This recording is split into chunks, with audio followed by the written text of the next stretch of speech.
You could, think of all of the ways that a city functions. You could say a city is a place where people live, a city is a place where people work, a city is a place where people pray, a city is a place where people assemble, a city is a place where people enjoy. But none of those functions works without being able to get from one place to another within the city. It's that basic. It's right at the heart of the very essence and functioning of how a city works. On average, more than 160 vehicles are being added to our metropolitan region every day. 9 of the state's most congested roadways are in Bexar County, including I-10, I-35, 410, US 281, and Loop 1604. By 2040, San Antonio's regional population will grow to 3.4 million from 1.99 million in 2010. With a booming population come more transportation issues. There's a huge cost to businesses that have to deal with congestion. And one of the things that I talk to with companies looking to move here is, what are the basic infrastructure pieces? And you know what, how long is it going to take me to get to work?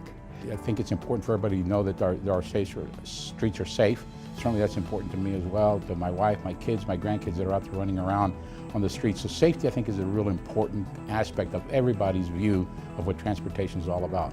But really, the biggest piece of it, the one that we don't maybe pay as much attention to, is what it does to our economy, how it allows our economy to thrive, and how it allows us to attract more business and more economy into our region. That's why I think it's really important that we look at transportation, not from a local level necessarily, maybe not even from a regional level, but from what I usually refer to as a super regional level. How do we get product, transport, and just things to San Antonio and through San Antonio? The average San Antonio resident loses 38 hours each year sitting in traffic congestion. That number is expected to grow to 110 hours per year by 2035. That's nearly 5 days of your life spent stuck in your car, stuck in traffic. It hurts everybody. Environmentally, it's not good. People sitting around in a car or a truck and fumes going up. It's environmentally bad. It wastes a great deal of time. I think something like up to a week, over a year's period, you can be sitting around in traffic. I can tell you without a doubt that transportation is always in the top 1, 2, or 3 of calls, complaints, suggestions, whatever, that come into this office. I believe the infrastructure in terms of transportation in San Antonio is problematic. I want to live in a city that's first class, has quality of life, and with our current transportation issues and needs, that just isn't the case anymore. Of course, funding is one of the toughest things to grapple with. There's never enough money. But I can tell you one thing, there is no single source of funding for any of these projects. When we talk about transportation dollars, we're talking typically in the billions of dollars.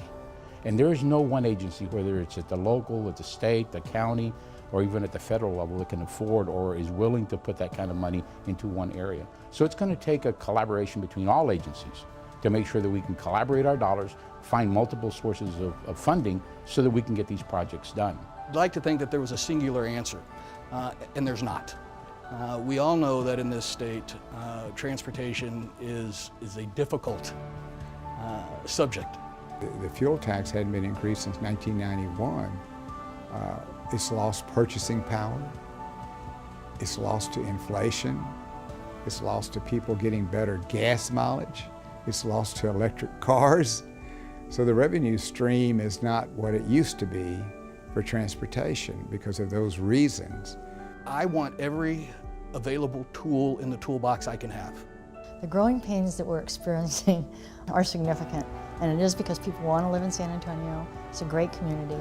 I don't know that we'll be able to stay at the standard that we've already established unless we take care of some of these infrastructure needs that we have, both in transportation and in other ways our city needs to grow.